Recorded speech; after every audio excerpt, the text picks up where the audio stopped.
Hello everyone, তোমরা সবাই কেমন আছো? আশা করছি খুব ভালো আছো। আমার নতুন একটা ভ্লগে তোমাদের অনেক অনেক ভালোবাসা আর অনেক স্বাগত। যাই হোক, আমি ললিতা চলে আসলাম তোমাদের সঙ্গে নতুন একটা ভ্লগ নিয়ে। আশা করছি তোমরা স্কিপ না করে পুরো ভ্লগটাই দেখবে। তো সকালবেলা উঠে বাড়ির সমস্ত কাজকর্ম কিন্তু হয়ে গেছে, আর হয়ে যাওয়ার পরে কি আর এক মিনিটও বসে থাকতে ইচ্ছা করে? এক কাপ চায়ের জন্য কিন্তু মনটা খুব কেমন কেমন যেন করে। তো এক কাপ চা বানিয়ে নিলাম, যেহেতু ওর বাবা নেই এই জন্য আমার জন্যই বানালাম শুধু। আর ছেলেকে বললাম, তুমি কি দুধ বিস্কুট খাবে নাকি ম্যাগি খাবে? তো এক কথায় বললাম আমি ম্যাগিই খাবো, আমি অন্য কিছু খাবো না আজকে। তো আজকের ছেলেটার শরীরটাও খুব একটা ভালো নেই, মানে রাত্রেবেলা একটু গাটা গরম ছিল, তো ভাবলাম যে আজকে আর স্কুলে পাঠাবো না, কারণ স্কুলে পাঠালে তো মনে করো সারাটা দিন স্কুলেই থাকবে, এবার শরীরটা খারাপ হলেও তো দেখতে পাবো না। তো এই জন্য ভাবলাম যে না, আজকের দিনটা তুমি বাড়িতেই থাকো, তাতে যদি জ্বরটা বাড়ে তাহলে হয়তো ওষুধ নিয়ে আসতে হবে, আর যদি জ্বর না বাড়ে তাতেও কোনো ব্যাপার না, বাড়িতে একটু পড়তে বসাবো, একটু পরে আবার বাচ্চারা চলে আসবে। কিছুদিন থেকে বেশ আমি বিকালের ব্যাচটা সকালে নিয়েছি, তাতে আমারও একটু সুবিধা হয়, বিকেলে একটু বসতে পারি, কারণ এখন বাচ্চাদের গরমের ছুটি পড়ে গেছে। এই জন্য ভাবলাম যতদিন গরমের ছুটি আছে ততদিন আমি সকালেই পড়াই, তাহলে বিকেলবেলা ওরাও একটু খেলতে পারে আর আমারও একটু সময় হয় সবার সঙ্গে বসার, একটু কথা বলার। এই 4টের সময় প্রাইভেট নিয়ে আমার একটু অসুবিধাই হয়, কারোর সঙ্গে কথা বলা হয় না, বাইরে একটু বেরোনো হয় না। কিন্তু যাই হোক, বাইরে বেরিয়ে ওই সবার সাথে গল্প করাটা ঠিক আছে, কিন্তু গল্প করতে করতে একটা পর্যায়ক্রমে দেখা যায় যে সবার সাথে মিলটা ভেঙে যায়, যে কারণে মানে মনে হয় যে নিজের মতো নিজে থাকাটা অনেকটা ভালো। আর একা টাইম কাটালে পরে তুমি নিজের কাজে ব্যস্ত থাকো, তাতে নিজেরই লাভ। ওই খুব কম টাইম মানুষের সঙ্গে দেখা হবে আর সম্পর্কটাও কিন্তু সবার সঙ্গে ভালো থাকবে। যাই হোক, আর এগুলো বিষয়ে না কথা বলাটাই ভালো।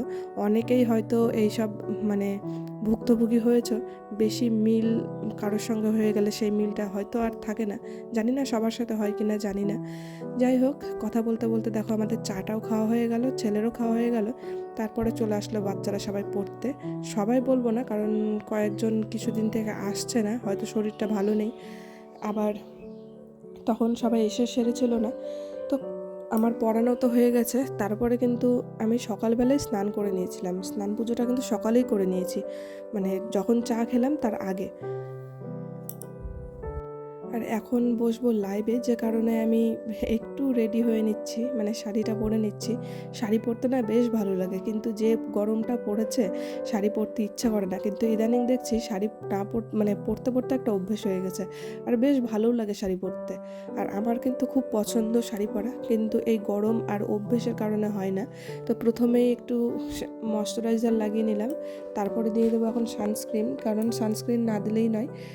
দিনের বেলা সকালে একবার দিয়েছিলাম, এখন মুখটা ধুয়ে আরেকবার দিয়ে নিচ্ছি। আর এই ক্রিমটা দেওয়াতে না মুখটা সত্যি একটু চকচক করে ঠিকই, মানে যে কোনো ক্রিম তোমাদের যদি মুখে শ্যুট করে তাহলে কিন্তু মানে প্রতিনিয়ত লাগালে বেশ ভালো একটা রেজাল্ট পাওয়া যায়, কিন্তু আমার কিন্তু এই অভ্যেসটা একদম নেই। একদিন মাখি তো 7 দিন মাখি না, মানে প্রচণ্ড আলসা টাইপের, কারণ নিজের স্কিন কেয়ার কিংবা নিজের প্রতি যত্নটা একদমই নেওয়া হয় না সেইভাবে। তো দেখছো, নেওয়ার পরে কিন্তু মুখটা সত্যি একটু চকচক করছে বা গ্লো করছে, সেটা আমি বুঝতে পারি, আর কেউ বুঝতে পারুক না পারুক। হালকা করে লিপস্টিক দিলাম হাত দিয়ে, কারণ যদি এখন আমি ব্রাশ দিয়ে দিই তুলি দিয়ে দিই তখন একটু বেশি পড়ে যায়, এই জন্য হাতের মধ্যে হালকা করে নিয়ে একটু দিয়ে দিলাম যাতে দেখতে ভালো লাগে। অবশ্যই তোমরা কমেন্টে বলো কেমন লাগছে দেখতে।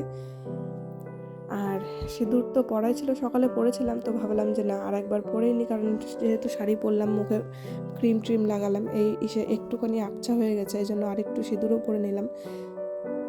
আর শুনেছি বাড়ির বউদের নাকি একটু সেজে গুজে থাকতে হয়, যে কারণে এখন ভাবছি না, এখন আর ওইভাবে থাকা যাবে না, একটু ফিটফাটভাবেই থাকতে হবে। তারপরে চলে আসলাম রান্নাতে। দেখো আজকে রান্নার জন্য নিয়ে নিয়েছি হচ্ছে চিকেন। সেই আগের দিন যে চিকেনটা বানিয়েছিলাম তার ভিতরে লেগ পিস উইংসগুলো সব রান্না করা হয়ে গেছিলো। আর এই ছিবড়ে মাংসগুলো না কেউ খেতে চায় না, প্রায় 500 গ্রাম মতন আছে। এই ছিবড়ে মাংসগুলো ওই কষার ভিতরে দিলেও কেউ খেতে চায় না, যে কারণে ভাবলাম এই চিকেন দিয়ে কোফতা কারি বানিয়ে নিই, এইটা আবার সবার খুব পছন্দ। মানে সত্যি বলতে খুবই ভালো হয়েছিল রান্নাটা, আর যদি তোমাদের ভালো লাগে দেখে তাও অবশ্যই আমাকে কমেন্ট করে বলো, এর রেসিপি অবশ্যই দেওয়ার চেষ্টা করবো অন্য একটা ভিডিওতে। তো যাই হোক, এখন আমার রান্না তো কমপ্লিট। চিকেন বলগুলো আমি একটা আলাদা গামলাতে বা একটা বাটিতে উঠিয়ে নিচ্ছি, উঠিয়ে এগুলো এখন পরিষ্কার করে নেবো, কারণ এই রান্নাবান্না করার পরে কিন্তু প্রচুর কাজ কাজ থাকে, সেই কাজগুলো সঙ্গে সঙ্গে না করলে না পরে আর করতে ইচ্ছা করে না। তো দুপুরের খাওয়া দাওয়া শেষে একটু রেস্ট নিতে বসেছিলাম, তারপরে চলে আসলো কাকি, মানে পাশের বাড়ির কাকি, ননদ সবাই। আর আজকে মাসিও এসেছে তাদের সঙ্গে, নতুন মানে ওদের বাড়িতে বেড়াতে এসেছে, তো আমাদের বাড়িতেও আসলো। ওদের ব্যবহার সত্যি খুব ভালো, কারণ একদিন আমাদের বাড়িতে না এসে থাকতে পারে না, বলে যে না পাড়ার মানুষ যদি নিজেরা মিলেমিশে না থাকি তাহলে কিভাবে হয়। আর বিকেলবেলা দেখো ছেলের একটু মনটা খারাপ, কারণ ও বলেছিল বড় দেখে একটা মিরিন্ডা খাবে, কিন্তু আমি দিলাম না, 10 টাকার পাউচগুলোই দিলাম। আর আমরা বাড়ির জন্য নিয়ে নিলাম কয়েকটা সিঙ্গারা। তো আজকের ব্লগটা আমি এই পর্যন্তই রাখলাম। তোমাদের কেমন লাগলো অবশ্যই কমেন্ট করে বলো। ভালো লাগলে একটা লাইক করে দিও। যারা আমার চ্যানেলে নতুন আসছো অবশ্যই চ্যানেলটিকে সাবস্ক্রাইব করে দিয়ে আমার পাশে থেকো। সবাই সুস্থ থেকো, ভালো থেকো। দেখা হবে তোমাদের সঙ্গে পরের একটা ব্লগে।